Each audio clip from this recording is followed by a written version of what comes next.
decision making is good and it comes along easy if you start to think, I'm going to make a decision, and if it's going to be wrong, that's actually good. Welcome to the Tomorrow is Not Today podcast. You've already started to create the life you want just by being here. Designed for you as a business professional so you can be physically, mentally, and emotionally healthy, more productive, less stressed, and living a life you truly love. My name's Kingsley, and thank you for coming on another journey with one of our uniquely qualified professionals. Well, welcome, Mina, to the Tomorrow is Not Today podcast. Pleasure having you here, and I cannot wait to get into some of the topics we're going to be covering today. Oh, it's good to be here, Kingsley. Thank you for having me. Now, you're joining us from across the ditch over in Auckland. That's right. The better half. Yeah, the better half. It is a beautiful city. I've been there many, many times. I do really enjoy it every time I go to Auckland. It's beautifully green. And it's just like the city inside the city. I don't know what locals think, but I actually like it. And all of the areas surrounding, there's some beautiful suburbs and things as well. Yeah, absolutely. And likewise, I've been to Australia, to different states, and I think it's beautiful and has got some real character to it and quite a buzz. And so it's really nice and refreshing to be in Australia every now and then. Yeah. It's nice to be in New Zealand. It's a bit quieter. It is a little bit quieter and a little bit cooler as well. So now we're going to get into it. And every time on the Tomorrow's Not Today podcast, we always start with a big question and then we pull pieces out of that. And we're going to get to know you a little bit more as we go through this as well, because I think it's quite fascinating what you've done as a person and your career trajectory and what you're doing. So I'm really looking forward to delve into that. So the first question is, because obviously you talking to a lot of CEOs, business owners, entrepreneurs, that type of person. So over the years when you've been talking to people, what would you say are 2 or 3 of the key factors that seems to line up with every successful operator? Yeah, great question, Kingsley. I think there's 3 things. There's passion. Everyone who I've spoken to who's done a great business and is doing really well right now has an element of passion, and they love what they do and they're excited about it, and they've worked hard to do what they love to do. The other thing is that they were willing to try something new and they're willing to give it a go. And they had to go with the fear and do it anyway. And successfully combining that with their passion have become successful. And then obviously adapting, the third point, which is adaptability. Just having to be adaptable to what is being thrown at them and worked with whatever comes across their way. And that somehow made the passion, the trying something new, adapting to the situation, help them get better and better. So I think really is that this is a consistent thread that I've really noticed in business owners. Oh, this is going to be so much fun. That is not what I was expecting to hear, but I'm really glad you did, because what you've just said there is what I'm very passionate about.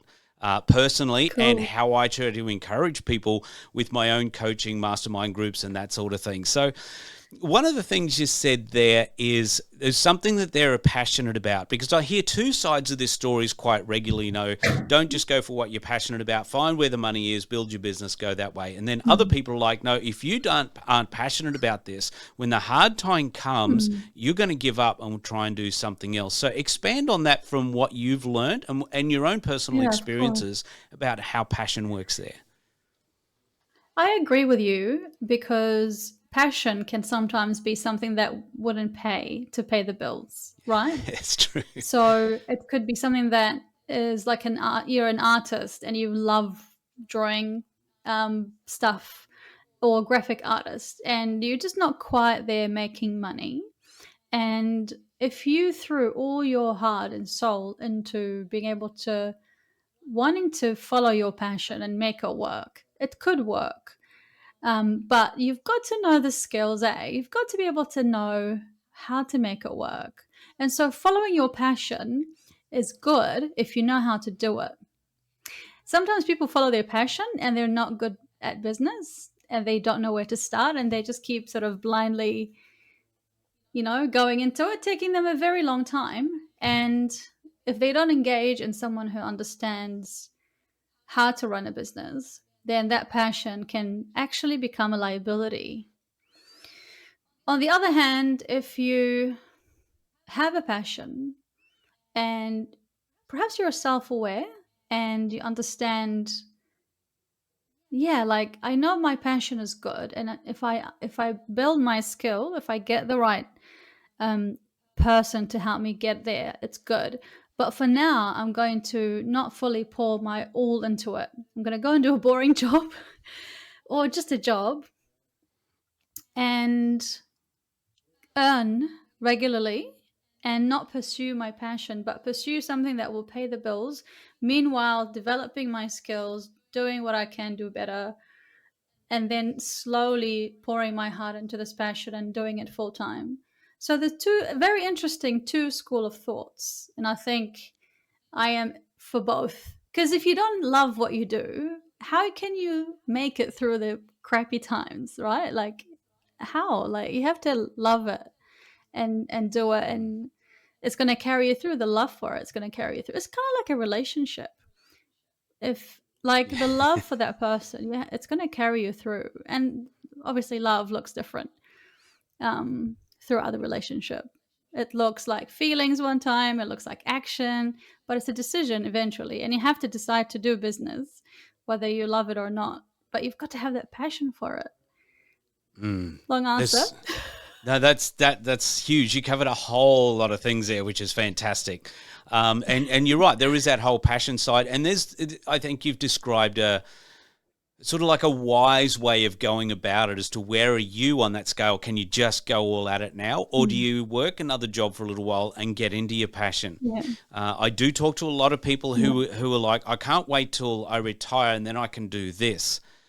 And I'm like, okay, you may not be able to just do this now, but what are you doing to work towards this if that's what you really love?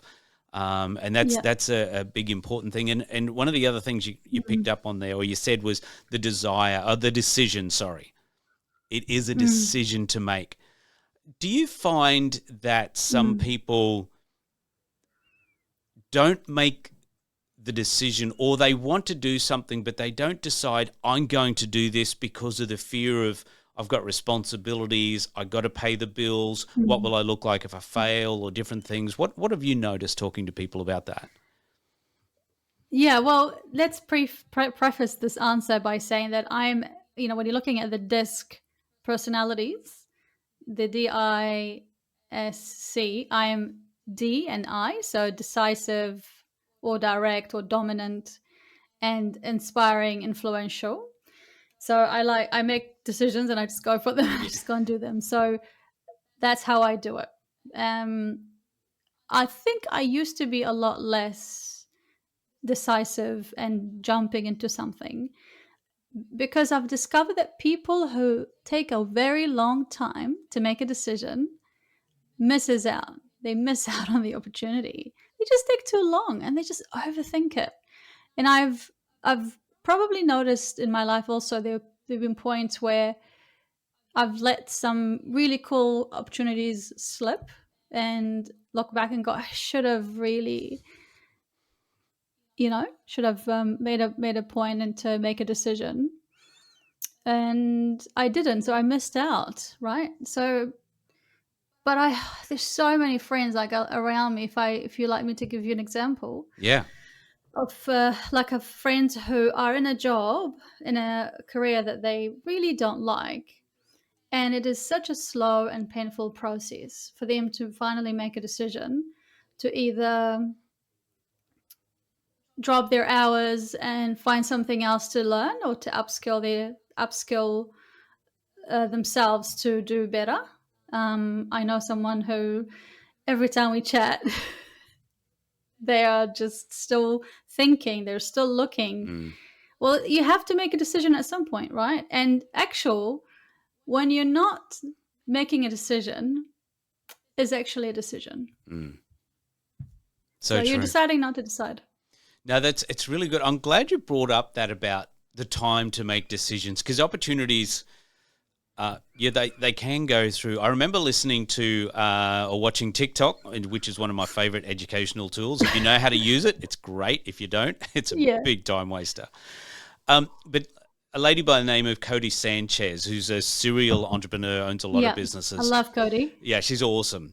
And she was talking about, she was on a podcast interview, I think, and she was talking to a guy, and she said, I can tell how successful someone's going to be by watching them order a coffee in a cafe.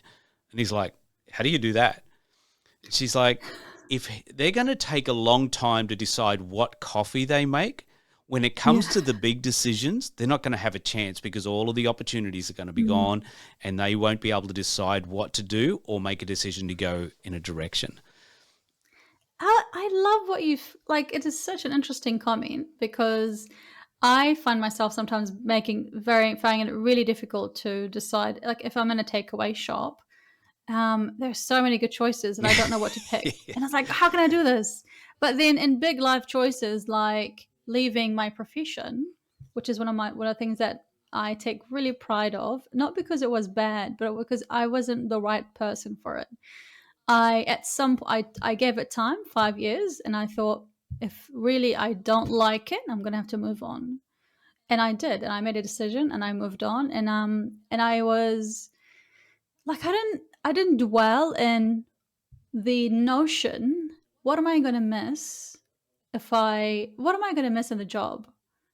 Because I don't like it. Like, we've accomplished evidence over 5 years. Like, this is not the right profession for me. And I do know that there's so much more out there for me. And I know that I can give so much more to my local community, my local world. Like, there's so much I can give. And actually, decision making is good, and it comes along easy if you start to think, I'm going to make a decision, and if it's going to be wrong, that's actually good, because I can just readjust. And the trouble with some people is, if they say, oh, the decision is big, the decision is big and it's huge and it's weighty and it has to be right. No, it doesn't. It's actually okay to make a mistake and order the wrong coffee. Just order the wrong coffee. Just don't drink it. Just go and get another one. Yeah, right. 100%. Totally agree with that. And I know there's different personalities, like you were talking about your personality, and I'm probably I've switched personalities a little bit over time as I've learned to grow and develop, but pretty much I'm very much along the lines of where you are as well. But then, and I've gone to the point where I become very slow in the decision making, and it's like, what am I doing? It's a coffee. Yeah. Just order the thing. And be done with it. Yeah. And like you said, you can move on. And even with most things in life, I think we get scared that if I make this decision, it's going to have this big impact. And the reality is, most of the time, the impact that we think it's going to have is way less than what we conjure up in our imagination. And, when I was like talking about the coffee shop or the takeaway, there have been so many situations where I went in and I have no clue what I want, and I just had to pick something, and it wasn't nice. Yeah. It wasn't nice. But do you know what I thought? Next time, I'm not picking that. I'm going to go and pick something else. Yeah, exactly. And you've tried something. You've had an experiment. You've given it a shot. Exactly. And I know I'm not going to choose the XYZ that did not taste really good. But we have to also keep in mind that people have personalities, different personalities. Like, from the 100, probably like 100, maybe I've talked to 100 people so far. So relatively new and small, but they've talked a lot about having to make that, perfect decision and have to be absolutely right and everything. And it actually doesn't have to be perfect. You can just go for it. And people who've made a decision to do something are better off today than they were 5 years ago, because they're like, thank God I made that. And in fact, I've recently had a CEO on the show, and he talked about how there are 4 decisions or opportunities that come your way. And if you don't take up those opportunities, you'll be missing out. And if you say no to everything, then you're going to miss out. You're going to miss out. You've got to really feel the fear and do it anyway. But like I was saying, we have to preface that some people have different personalities, and some people really want to know all the details. They want every single piece of information and have to dissect it. I can be like that sometimes, but it depends on what it is. But I've started to learn, okay, well, I don't want to do that. I want to have enough information and I can make a decision. Because if you're the type that has to know everything about something, there's a term for it, which I would really love to remember, but I can't remember right now. I think it's called, can't remember. It's gone off the top of my head now, but it's a thing where, because you're so afraid to make a choice, you compensate for having to know everything before you make a decision, which eventually stops you from moving forward. Yeah, no, that's good. So it's very true. It's very true. If we don't make a decision and we put ourselves in a place and we hold ourselves back where we're not actually doing anything, like you said before, it is a decision. No decision is a decision. And because you can only gather so much information, and then I think what some people do is they gather all the information and then they try to mull it over and what's going to be the best thing and try to make it so there is no mistake going to happen out of that. But that's a very, very rare thing that happens. And like I said, make a decision and adjust as you go on. And adjust is the key, yeah. Which is one of the things that you said the CEOs, the business leaders had mentioned to you. Yeah, definitely. And I think there was one wonderful guest who've been on the show. He's a music producer. We haven't launched this episode yet, so I'll keep it on the download. But I'll tell you, he's a music producer and he's found huge success internationally with his production, and he's even been featured on Oprah, which is really nice, like one of his products. He hated school and did all sorts of things after school and tried everything, and some things he enjoyed, like, I don't know, I think it was something like working on a boat or helping his dad or something, like sort of welding or whatever. Like, it was interesting, very interesting, start to his life. And then at some point his mum found him a job with a music production, or like CBS Records, and he took it, and he has a love for music, a love for listening, and a love for music production. And he got the job, he did it, enjoyed it, became the youngest CBS manager or director in his time, like at that time, I think it was in the 80s.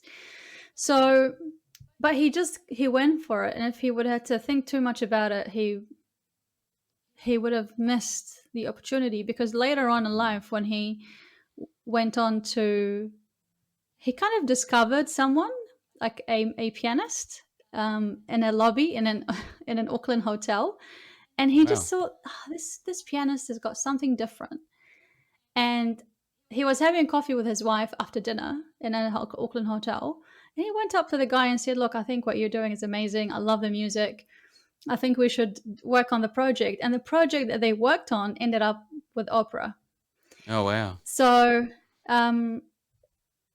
if he said, gosh, if I get up and chat to this guy, he's not gonna gonna like me, he's gonna, there's so much that can go in your head that is gonna stop you. There are gonna be millions of reasons. Okay, 3 reasons why you're not gonna do something, and it's gonna stop you from that one step away from breakthrough. And is it worth it that you're gonna let this fear be in the way of what could potentially happen? There's a price that you'll pay for not deciding. That's a great question. Right? That's a great question. So what are those 3 things that stop us? Well, fear. The fear of rejection. Because he could have got up to the guy and said, I love your playing. I love the way that you're like playing this music. It's gorgeous. And the guy would have been like, I'm not interested. And that could have destroyed him. He could have been like heartbroken, sensed this whole failure coming around him, and would have stopped him from even approaching anybody else, and killed his confidence and all that. So fear of failure, like even in my life, like have had moments where I've had people not interested in the project that I was doing at the time. And I felt a sense of like sting, like you get stung and you're like, and it's not really, to be honest, it's not about me. It's them. They don't want to be part of it. It's got nothing to do with me. But it does become very personal though, and people don't get that.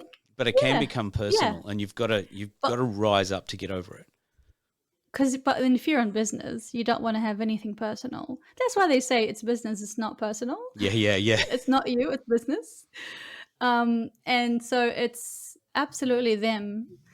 So the fear of rejection, fear of failure, because if you think about it, I'm afraid to get up and speak to you, because if I offer you what I have and you say yes, there might be a chance that I may not be able to deliver. And I'm going to look terrible. True. So that's fear. The fear of delivery, maybe, or fear of performance, like fear of not good enough to be what I'm trying to give you here and what I'm trying to offer. And the third thing that stops us would be, I would say, I think just lack of preparation. Like if you're not prepared and you're trying to land something, I think that could stop. Oh, maybe not. I'm not too sure. For sure, I can tell you that there are 2 reasons why we are stopped. Or maybe like easy as we think we're not good enough for it. Like there's no way he's going to say yes to this deal. I agree with your third one as well, the preparation, because I think quite often we don't think that the opportunities might come to us, so we don't bother preparing. And so when the opportunities are there, if we don't prepare, we're not going to be good enough. So we may not get it. But if we prepare, and you know what it's like in business, is you quite often you work and you're like, is this actually happening? Is anything going on right now? And then you just keep going. Forward? Exactly. And is this going to work? Is it going to pay money? Do I need to go and get a job? All of this sort of stuff? And then all of a sudden, bang, it happens, and it can get out. So I think you're exactly right. Yeah. And I want to segue a little bit from there, because you've done this, and I love the fact that you've actually done this yourself, where this isn't just talking and not just other people's stories that we're talking about. This is your life.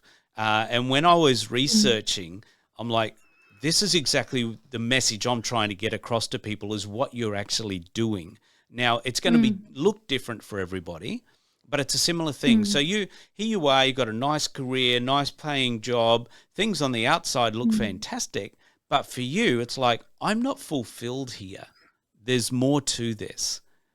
How did you get to the point where and it sounds like it was a 5-year journey, but you made a decision to go in a very different direction? Great question. So I think you've got to listen to your heart as well. Listen to your feelings. Listen to how your body responds. Listen and feel the emotion that comes through. Like when I was working in pharmacy, like the thought that comes to mind after each day at pharmacy going there, the question is, what did I do today? Like, what was that? I've like, what did I even accomplish? So when you're thinking of that, are you thinking of that from a professional level, as a professional person? What did I accomplish? Or did you feel from inside of yourself, what have I actually done or contributed? Where did that feeling come from? Yeah, I think it's both. Okay. Definitely both. Because I was thinking, I just sensed that I wasn't contributing the way I should be contributing to life. I felt like kind of like if you're like a singer and you are super awesome at singing really high notes, and then someone comes and says, "Hey, can you come and sing this song for us? But we only need like low. I think it's called tenor." And you go and you're like trying to sing, belt it out, and it's not coming out right. What you're really good at is the soprano side. Mm. And so they're not making the most of your skills and talents. And I knew at the time, like, I knew that I wanted to tell a story. Oh, I love storytelling, and I wanted to be out and about, having conversations, having my own shots at life, like creativity, not being restrictive to being in a store or in a shop or in a factory or a clinic or whatever.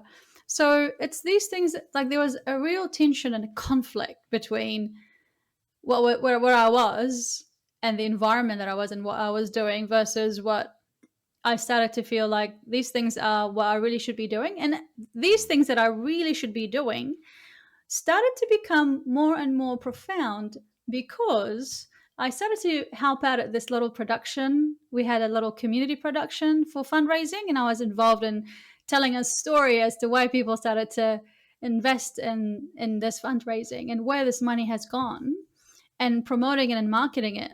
And I was like, man, I love storytelling. Or like doing a video for a cousin for her wedding and telling the story of their love journey. And I was like spending hours editing and writing, and it's just like awesome. So That was your passion. Did you know that was there, or was that something you discovered by being a volunteer at this organization? definitely discovering when you volunteer. Yeah, because sometimes you don't know stuff until you do it, right? Like, I don't know I like black tea unless I try black tea. Yeah. It's really interesting Or because so you gotta try it. there's a lot of people, I think, especially executives, who are like, they're doing their thing that they've had to be done, and some of them are very successful, but they're not fulfilled deep inside, and they may not know exactly what it is. So were you just volunteering just to go and volunteer? You weren't expecting anything like there's any big light bulb revelations to come off. Yeah, It was you had absolutely. just tried something different, and then you discovered you enjoyed it. Yeah, definitely. Because it was a community project, part of our community, and I wanted to be part of the production. Someone was asking me, "Do you want to come and do do you want to come and act, do a role?" And I wouldn't mind it, but there was something more that's sort of taking me more towards promoting the event and telling the story and evoking emotion and video editing, making sure that I bring a video, music, and a storyline, and tell it. And yeah, stir in people something to tell them something. So there's an element of telling people something. Because I used to tell people stuff in pharmacy, which is take this pill, take Voltaren for your inflammation, take this Voltaren tablet for your pain. But it was the same conversation each day. There was really nothing new at all. And I love learning new things, like a new piece of information. I wanted variety, and I wanted to be challenging. I had to talk to different people with a certain element of like, yeah, like I think it's kind of a bit of an evolve. Like things do evolve.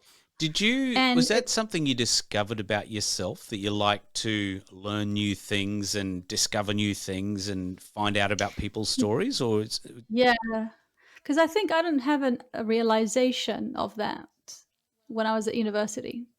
It was only until I did the job in pharmacy and I was realizing this thing I'm doing every day is not new. It's boring.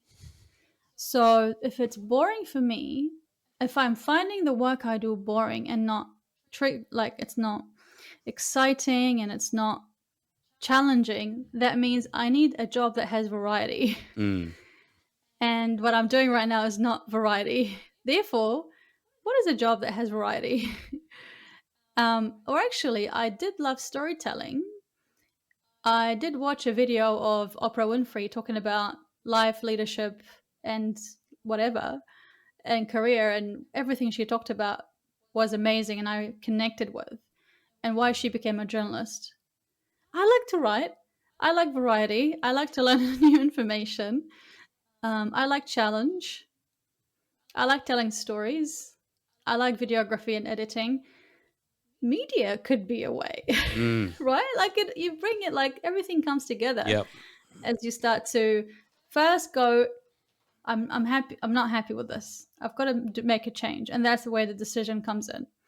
Then you start to bring the thread of life, like, okay, I'm not happy. What is it in my life that I really, really loved and gave me life, gave me excitement, and gave me passion, but also I enjoyed it, and also I would love to be paid to do that, and also I am good at it. But if I train, I'll be even better at it. And reflection is so important. Like just Yep. journaling. I think every person that you talk to on the podcast says something along the lines of meditation, journaling, or reflection when they talk about why they are so good. And maybe I should have had that in my top 3. So maybe it's my top 4. So No, but it's that's true. definitely. Yeah, that's where self-awareness comes in. And it sounds like you were prepared to give something a go. Because I think I talk to a lot of people, and just listening to them, they're in this place and they don't even want to try anything else. They don't even want to give anything else a go or discover something else about themselves, even if they have I actually like this, but why don't you try and put a little bit more effort and see how much you do like it? Oh, no, I don't want to go there, sort of thing. Whereas you were prepared to do that, to make that. And I often tell people that, okay, if this is where you want to go, it doesn't have to happen next week. It might take 2, 3, 4 years before that's actually what you're really doing. But if you don't start, you won't get there. And then we look back years later in regret of not having a go. Absolutely. At least. Yeah, definitely. Yeah. Life is too short. Literally, that was my thought when I was like back in pharmacy. 5 years in, I was like, life is so short for me to just rock up so unhappy and, doing a monotonous. For me, it was a bit monotonous. Sometimes it was fun. It was only fun if I was working with really fun people and they were all like had a vibe and were chatting and cool and were lovely to me. That made it nice. It covered, it overshadowed the pain that I was feeling for working in that place. I just didn't like it, and the people made it nice. But can you imagine when I was working with people who I really did not like? Yeah. So it was like double whammy. It was like a job I hate and the people are difficult. Like it's horrible, and life is so short. God, to do something that too short. It is, and just nah. And it's really cool because you actually you discovered that, and you discovered what was different, and you started looking for a new way of doing something. You knew what you didn't like, and when you're in that place, I think that no matter what happens, it just compounds the dislike of it when stuff goes on, except like if you have a bit of temporary relief where there's some people come in and they're fun, but that doesn't last too long. It's very surface. And you know what? I didn't know that media was a thing. It was a process. I thought that I would probably be good in medicine. So I decided to go full-time study and have a postgraduate diploma in public health because I had to do something different. I had to just do something. So I thought, I'm going to do that. I'm going to get good grades and I'm going to get into medicine. And then halfway through, it was the reflection, the learning, the thinking, the journaling, the meditating, praying. Also, just having all these things in my disposal, because I knew that year was really important. I discovered that it wasn't medicine, it was media, because of the test that I've done online, like Myers-Briggs, the love language I did. I don't know, all the stuff that I was like, I've never done this and I don't know who I am. I don't know myself. Like, I've got to like figure out I've got to bring all the puzzle pieces together, and it is going to involve sacrifice. It's going to involve, being uncertain and having to really push against the big wave of people going, this is exciting, this is cool, but like, why are you leaving your cool job of pharmacy? Have you left pharmacy? Are you sure? Like, the number of people that have told me, so you've really left pharmacy, you're not doing it anymore? Yes, I have. Like, it's such a cool profession, and it's such an honorable profession for the right people. And we need them. I'm just not one of them, I don't think. That's fair. I love that whole story, and that's when I was doing my research and I found out, obviously not to that depth, but what happened there. I just love that story and the fact that you love telling stories, and then you're like, okay, I'm going to go into this journalism side of things, and now you've got the podcasts happening, and you're interviewing people and bringing out their stories that can help so many other people as well. But it was a discovery, and you actually made a decision to go and do something. Which I think is the first thing to get people to do. It doesn't seem that easy sometimes. And I'm going to go out on a limb here and say you've probably got friends that are in that place where I'd like to give something to go, but I'm not game, or I just can't do it for whatever reason. They've just got many excuses. Many. And you either make excuses or make business. Yeah, that's right. I love that saying. Can you tell us a little bit? I hope this is okay. And like we said, this is all unedited, just going wherever. But I noticed. I'm loving this. This is great. Oh, cool. Me too. You have a bit of an accent going on, and it's not a New Zealand one. Tell me a little bit about your background and how, because not everyone has the guts to do what you're doing, and stepping out on a limb even now, you're actually living what we're talking about. And that's what I love about it. It's grabbing people's stories as they're happening, not just hearing it once, the massive success has happened. So tell me a little bit, take us back a little bit further. Well, the accent comes from the Middle East. Okay. And I was born in the Middle East and moved to New Zealand in 99. With the family. Yeah, so I was a little bit young, but not too young. And I didn't speak any English. It was just hello, goodbye. Wow. Just went to schooling and learned English. And I think I also just positioned myself around people and it just so happened that I've always wanted to be able to have eloquent speech and clear, precise, like just speak really well. And I'm definitely of the view that if you are in a city, if you're in a country that speaks a language, you've got to know it really well, and you've got to communicate that. You can't just expect to live, work, do a business and you don't know it. This might, trigger some people, but it's actually just a simple, respect. You can't have a French business if you don't speak French, although apparently people have businesses in France and they don't speak French. But in my case, we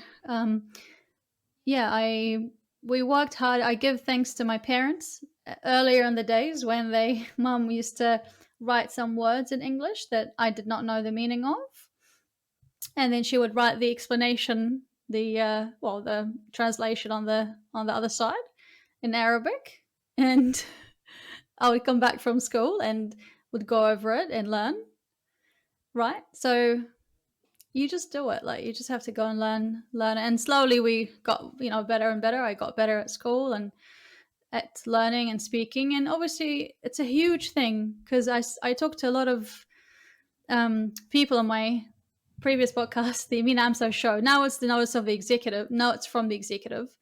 But when I was doing the previous podcast, we talked a lot to New Zealand Iraqis and how they found moving from Iraq to New Zealand. So it's huge, right? It's so much. You have to learn it is. And I think so much. Especially for people who haven't traveled a lot. And I know Kiwis do tend to travel a lot. But but if you haven't traveled, you can get very isolated. And what you've done is fantastic. Like, you've come to another country, completely different culture, with a language you didn't know, and now you're doing journalism, interviewing people on podcasts, and getting their stories out. I mean, to me, that's huge. That's fantastic, and it just shows that wherever you are, whatever's going on, if you want to do something, it's there. You've just got to go for it. And you made a decision and had fantastic parents, which is always a great way to help if you can. Definitely. But they supported you along those lines. And this is what I love about podcasts and telling people's stories is like you always wanted eloquent speech. Now, there's no way on earth anyone could say anything against your speech right now. It's fantastic. You probably speak better English than I do, to be totally honest, but that's a different story. I don't think so. You've got beautiful Australian accent. Thank you. But just the fact that you've gone from one end of a spectrum in some ways to a completely different end of a spectrum, but you've discovered what you wanted to do and you've gone out and chased it and made it happen. And now I think that is a massive message for people to hear and see someone right in front of us who's done and doing exactly that. Yeah. And it's exciting. And I don't think of it anything wow, to be honest. It was just something that I had to do. Yeah. Because what else do you do? Yeah. Like, what else? I'm not going to do pharmacy, though. I better do something different. And let's say, if you're someone who's applying for jobs, because I've had moments where I've wanted to, in my life, where I've applied to so many jobs and I just got nothing. What am I going to do? What are you going to use in the times of waiting to make the most of it? You've got to make the most of it, right? Like, yeah. So I had to make decisions sometimes, and that's where adaptability comes in, because being open to new things and doing something new, that's one of the traits, and I think I can relate to that as well. And you relate to that as well, because you're trying something new, doing a podcast, and you have a business as well. Yeah, absolutely. But also being adaptable. You have to be adaptable and you have to shift. And that's the beauty. This is like when we go, I can relax because I'm going to make a decision. I'm going to try something new. I'm going to be open to it. But I'm also I know that I'm going to change directions at some point. And that's where I need to be adaptable. And so for me, and I'll give you an example, in media, I did the regional TV, the radio, the print. And as we know, media right now is going through really interesting times, right? Like all these media outlets shutting down, and papers stopping their publications and stuff like that. And what do we do? Like, it's just journalists. What do you do? You need a job. Yep. But you have to shift. You have to adapt. You either move away, go to a different. Like I had to either travel to the UK or Australia, or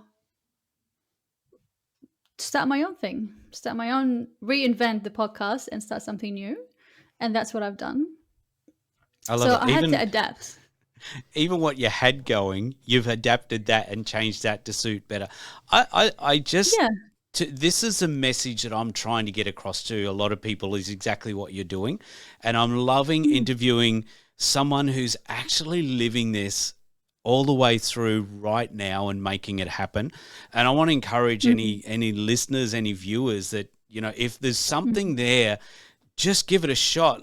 Go through what you've done, Mina, with your discovery process of learning what you like, what's involved, what do I need to do, and just take some little steps. And you might take a step and go, okay, that's not quite, like you tried to adjust and went into medicine. No, that's not it. Okay, I'm going to try this now because I think this is it. And you went down that track.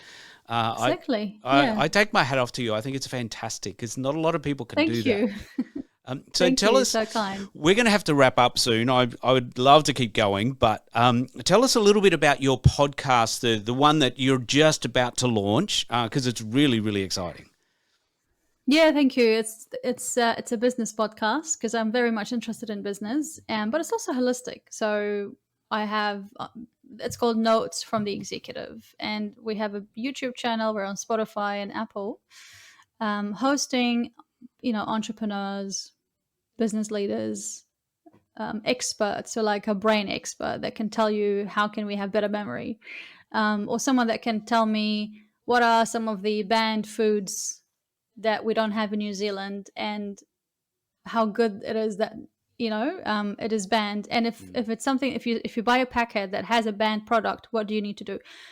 It's more about business, like how do I have a startup, but also, it could also be how do I be productive, how did I make 100 million in 10 years, we host some established successful business owners, and launching in 2 weeks, so whenever this is going to go to air. But so very exciting, lots of work. No, that's awesome. Well, it'll probably launch about a week from when this actually goes to air, which is exciting. So so you'll be able to jump on, and people will be able to jump on and find it. And obviously, we're going to have put the links to all those things in the show notes as well, so people can find you. Cool. Now, 2 questions I always ask at the end of every podcast to everyone we get on. We talk about creating the life you want, which to me is the ultimate tomorrow. So if I was asked you, Mina, what is the ultimate tomorrow to you? The ultimate tomorrow is today. It's going to be a bit of a paradox to your podcast name. Today is not tomorrow. What I'm going to say is this. I believe in being in the present. So if you are in the present, you're going to want to be the best version of yourself in the present, because this is what you have. You don't have tomorrow yet. Yesterday is already done. Like, right now is the only thing. What you do right now is going to be super good for tomorrow. So yes, let's look at tomorrow and be like, I want to be X, but then quickly come back to the present and go, right now I'm going to work on myself, and I'm going to reflect, I'm going to journal, I'm going to speak to someone about this decision that I have to make. So today is the only thing that you have. So I love that. I love that. And that's exactly what we talk about here. Do now, build the habits now to create that. You have to do it now.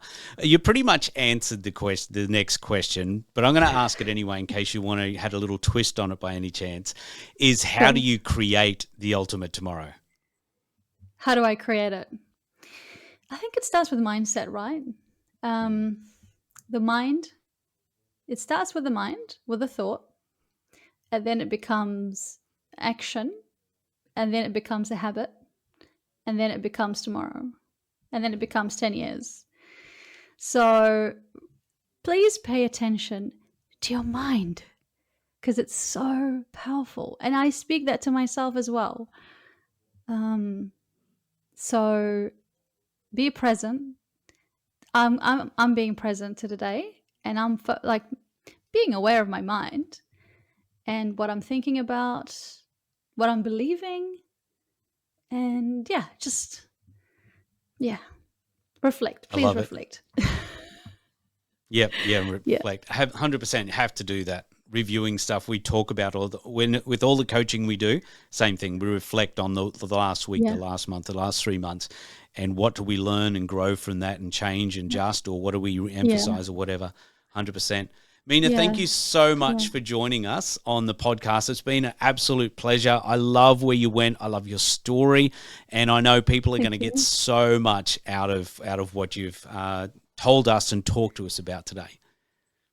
No, you're welcome. Thank you, Kingsley. It's been a pleasure, and thank you for having a cool podcast. I know that people are being inspired and encouraged by you and by what you present, and you've got such wonderful vision for it as well. And I believe it's going to be better and better and better. And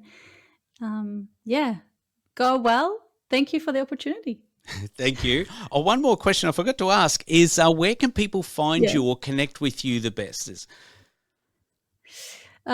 People can find me on YouTube. So Notes from the Executive. This is where if they want to find out about the episode.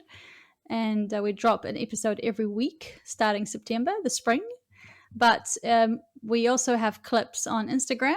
So Notes from the Executive on Instagram. That's where we're a bit more active. I'm actually going live on Instagram on this Wednesday.